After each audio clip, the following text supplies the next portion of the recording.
Thank you for tuning in to Summary Judgment, where Austin personal injury attorneys Josh Fogelman and Aaron Von Flatern of FVF Law discuss the ins, outs, and in-betweens of personal injury cases. Hey, Aaron. Hey, Josh. Hey, man, have you ever gotten your bell rung? Yes. Tell us about it. Which time? The first time. Don't remember. So obviously, growing up, I played sports. I assume you played some. I know you played some sports too. We used to talk about concussions pretty loosely and didn't really give too much importance to them. We used to use that term, he just got his bell rung, when in reality what was happening when our friends were getting knocked out at football games was they were sustaining mild traumatic brain injuries in the form of a concussion. I actually had a chance to depose one of the world's foremost neurologists and he referred to it as a concussion. And I asked him, well, is that a fourth category? And he's like, what do you mean? I said, well, I understand that all brain injuries are either mild, moderate, or severe. And he said, that's right. I said, well, is concussion a fourth category? And he says, no, that's mild traumatic brain injury. So concussion, and then I kind of further asked him, like, well, what is concussion? What does that mean? Why do you use that term? And he said, basically, because pop culture uses it. Yeah. The neurologists basically categorize everything into mild, moderate, or severe traumatic brain injury. And so if we had gone around when we were kids talking about our traumatic brain injuries, our parents probably would have paid more attention. Absolutely. You would think so. You would hope so. It's like, he's just concussed. Some of our parents would have probably paid more attention. But, in recent years, concussions have started to get really the attention that they deserve as,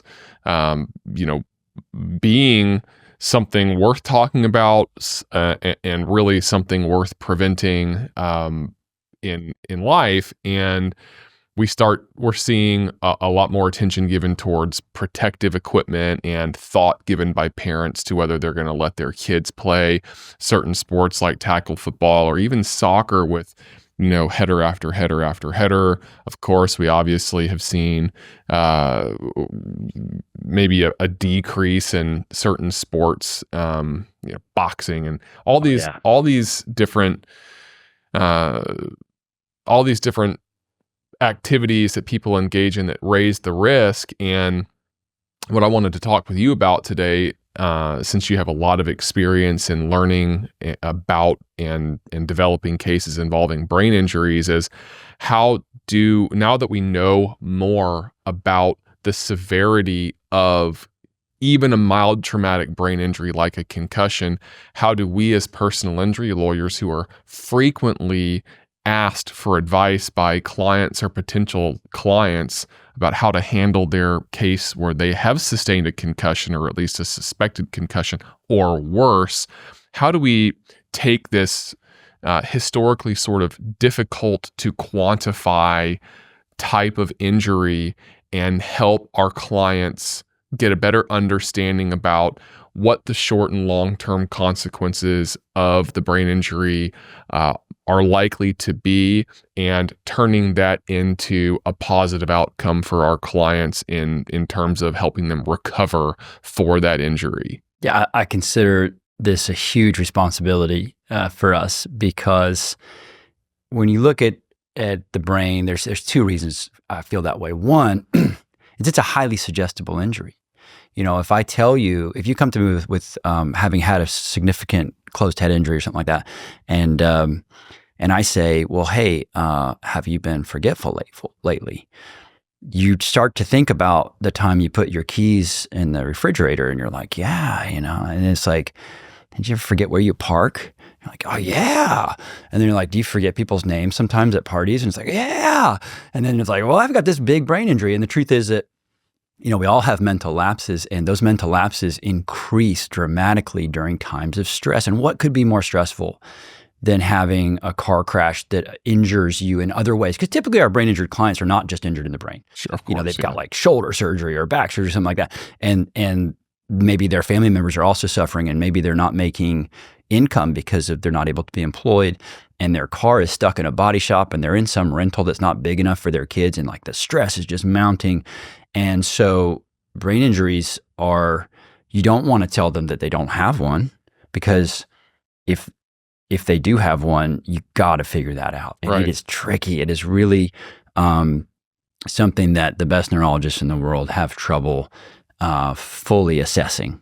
And all they can do is try to categorize you. And the categories, again, are in these like mild, moderate, severe. And then within those, there's all these subcategories of like, well, for your mild traumatic brain injury, say 80% of them are going to heal up in 8 weeks. And then the rest of them develop into this nebulous world of post-concussive syndrome, which can go on indefinitely. And 15% of those cases go on for past a year. And then, they can morph into they can bleed over into other problems.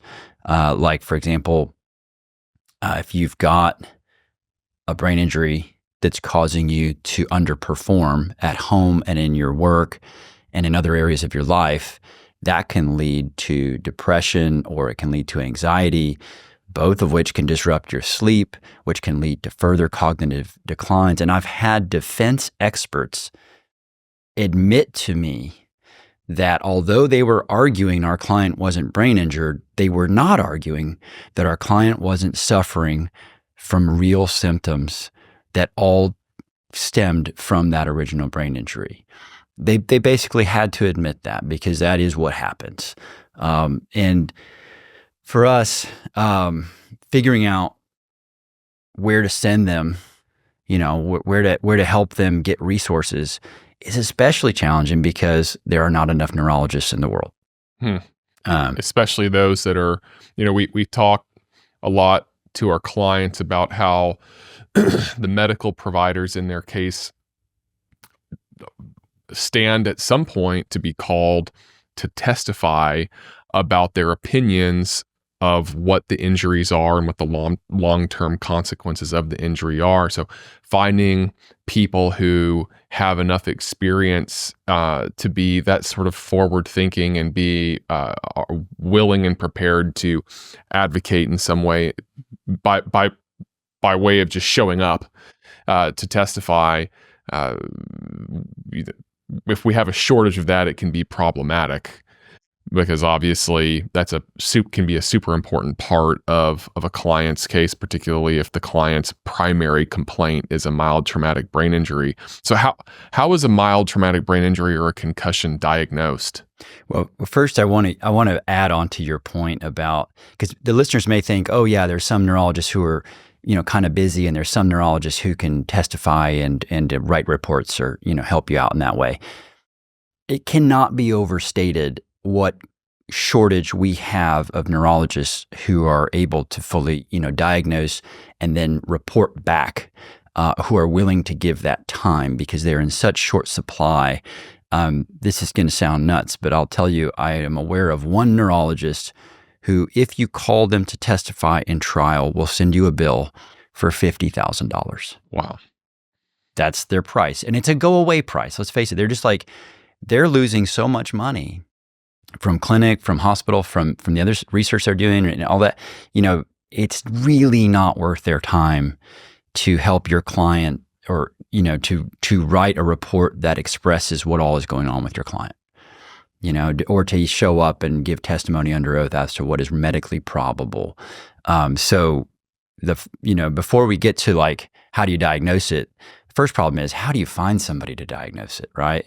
And that's one of those things where, as lawyers, we are not steering treatment. We're not telling you have to go to this guy or you have to go to that guy, but it is expected of us that we will have ideas. Sure.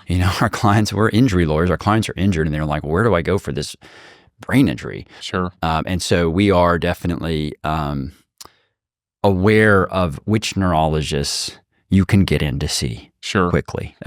And also, through the years of doing this and working with different doctors and physical therapists, we get to develop an understanding of who's doing great work in the medical community and who's doing less than great work in the medical community. And if a client asks us for their advice on who they should consider going to see, whether it be for a neurological problem, a brain injury, or an orthopedic injury like a back and neck injury, our responsibility is to help steer them to the best medical providers that we're aware of. Yeah.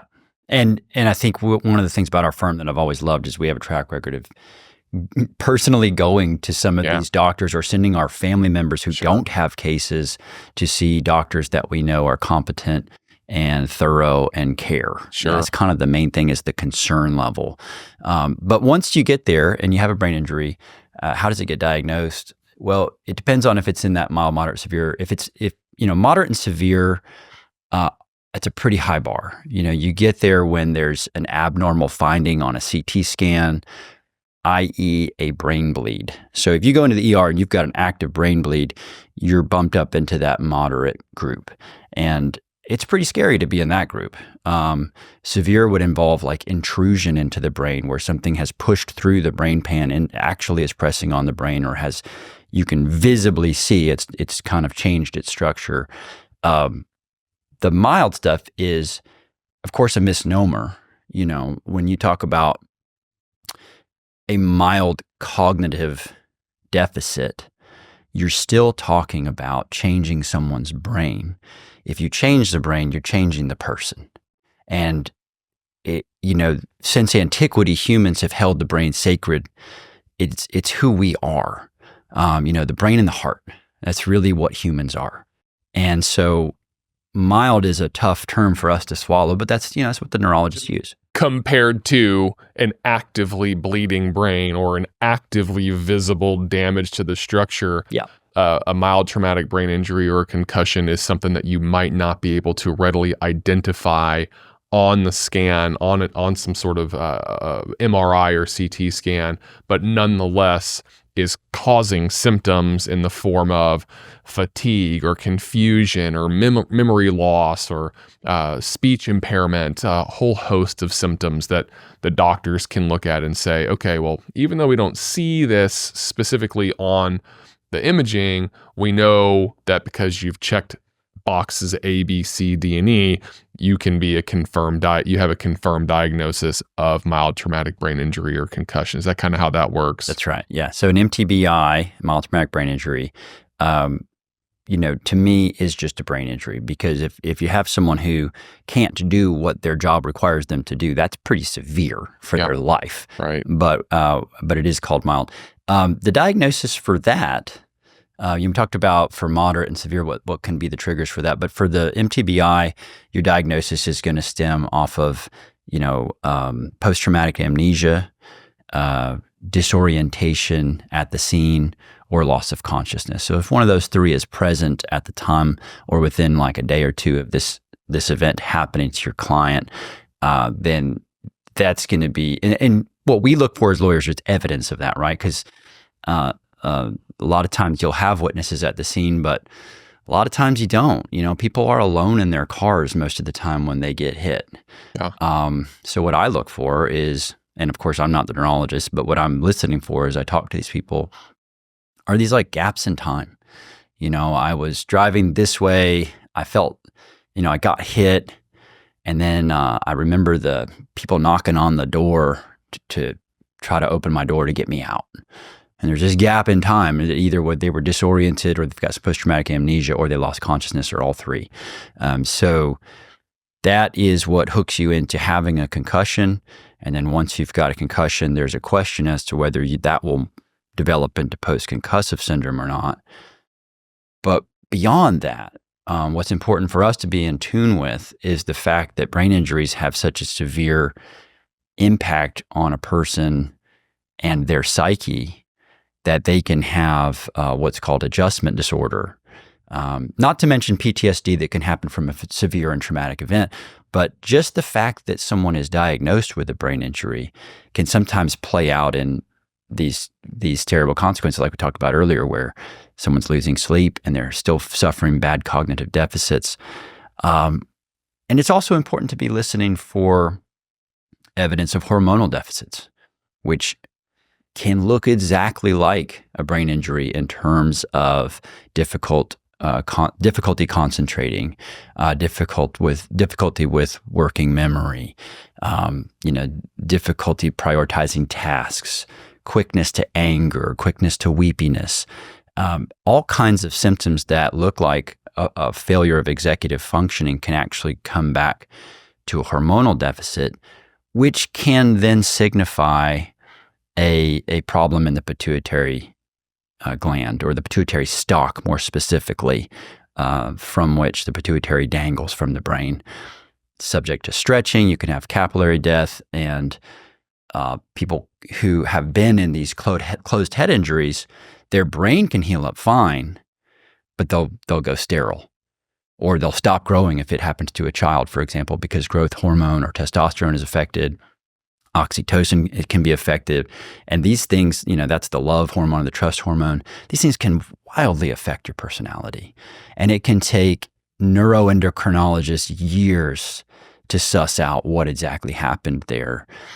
So coming back to the beginning, that's why I feel like when someone comes to us and says they have a brain injury, it just feels really heavy for me as a lawyer, like, oh, this is important.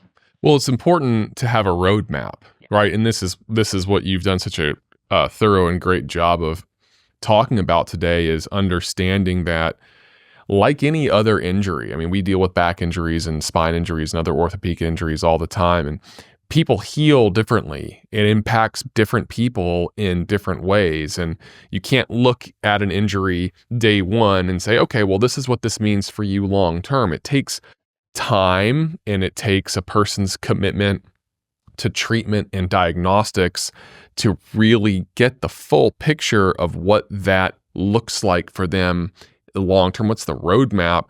And the same is true for even a mild traumatic brain injury.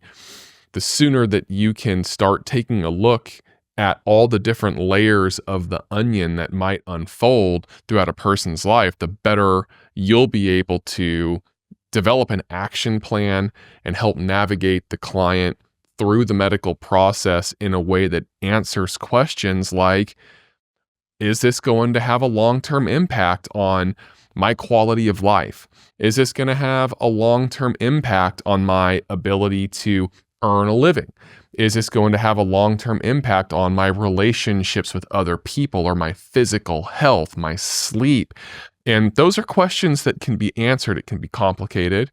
And fortunately, not every case will leave that sort of a lasting impact on a person. But when they do, it's really important to have counsel by your side that can make sure that you're answering those questions, helping the clients get access to the best diagnostics and the best medical care possible, and then ultimately figuring out a way to quantify what those harms and losses are so that you can get the best result possible for your client, which is, of course, what we as a law firm are dedicated to doing. Yeah. Having seen this a bunch of times, I can tell you the normal progression is sort of the neurologist refers someone for neuropsychological testing and then develops a treatment plan around that usually involves some form of cognitive behavioral therapy, sometimes some supplements, sometimes some dietary changes, definitely some sleep recommendations. And in the background, at least we at FVF Law, we're doing kind of a little bit of the opposite of what people might think we're doing. We're coaching our clients that the way through this is an optimistic mindset. The way through this is to, focus on the therapies and the things you can control.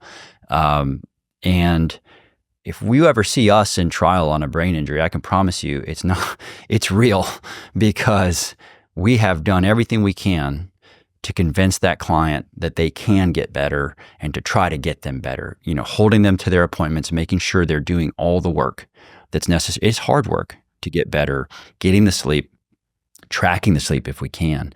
And so if we get through all that and we're still standing in front of a jury talking about a brain injury that's still ongoing, I promise you that is a very serious situation. So obviously you've done a lot of research and spent a lot of time learning about brain injuries, and I know you've handled many of them in our firm very successfully.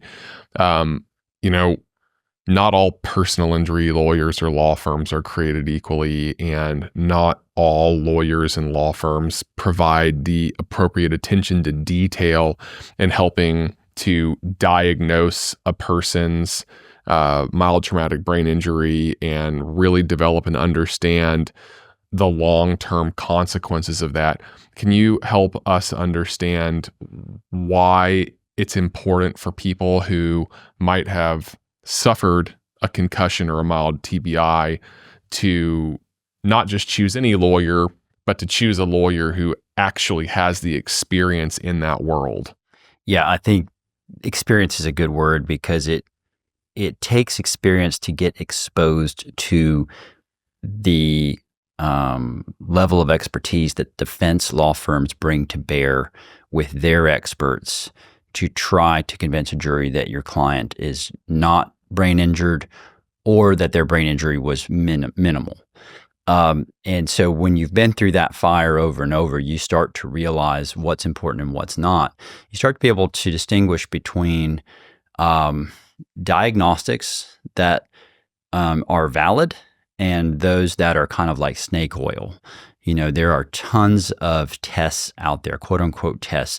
In fact, there are tests online that our viewers and listeners can go check out right now that, you know, may or may not be beneficial. They certainly wouldn't pass through the gauntlet that we have to get through to prove up a case to the court's standard. Remember, the court has a gatekeeping function on expert information coming in. Testing that you did online is not going to come in. Testing that hasn't been validated with peer-reviewed, studies is not going to come in. Testing that's not being used in the field by practitioners on a regular basis that hasn't been found to be reliable is not going to come in. And so having a lawyer who's not going for all these shiny objects, but is focused on the actual science of the brain injury, not pretending to be a doctor. That's not what we're trying to do. Sure. We're trying to make sure that as we interact with the neurological world that diagnoses and treats these injuries, that we do so as smart consumers of that, that medicine. And so being able to ask the right questions is certainly something that some law firms do well and others don't. And I've definitely seen a lot of waste in terms of expense where law firms are hiring experts at astronomical costs who ultimately either don't have an impact on the real question or their whole body of work is inadmissible in court. So yeah, it makes a big difference. Yeah, I remember being a green lawyer early in my career when I was first exposed to kind of battles of the experts. So a lot of people don't know, in personal injury claims, you have your experts providing their opinions, and then the defense, the insurance companies, go and hire their own hired guns who provide opinions that contradict your doctor's opinions because they want to minimize the extent of the injury. And the first few times you read the defendant's expert reports, which you get during the litigation process, you can read them. If you don't really understand the medicine and the principles of that particular area of medical practice, when you first read those expert reports, it can be overwhelming because they sound so good. But if you have taken the time to really educate yourself in the concepts of that practice area and understand those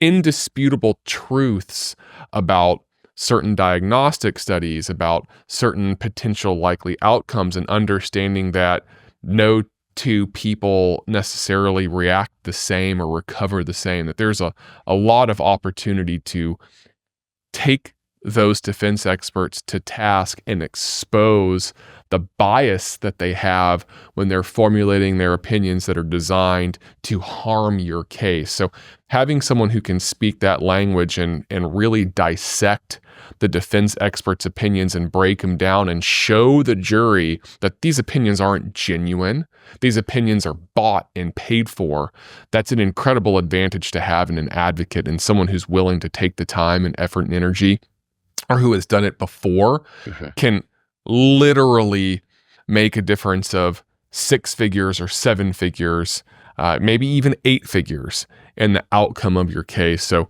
choosing your counsel wisely is something that we always would encourage the listeners to do. And for anyone listening who thinks, oh, well, the plaintiffs have bought and sold opinions as well, I just want to make a quick distinguishment. I mean, we're talking about experts who have a physician-patient relationship with our clients on our side. And then we've got experts who are paid to make an opinion. Right. And that have never treated. And have never made anything less than an A+ in their lives. Right. When they're given a task, they're going to get an A+ on it. So the defendant calls them, pays them, says, do the job. They do the job. And the job is usually to try to minimize what this patient and physician have, concluded over here. So, I think having a lawyer that has been through that, again, just going back to experience, it really matters to have, just having a lawyer that is going to be skeptical and help you to be a smart consumer. Yeah. Well, we hope if you're listening in that you found some of this information useful. If you're a person who's been hurt and are concerned that you've sustained a mild traumatic brain injury, obviously there's resources out there available for you. Or if you're just an interested viewer, hope this helps and provides some information for you to help guide you forward. Yeah. Thank you, Josh. It's good talk. Yeah. Thanks for listening.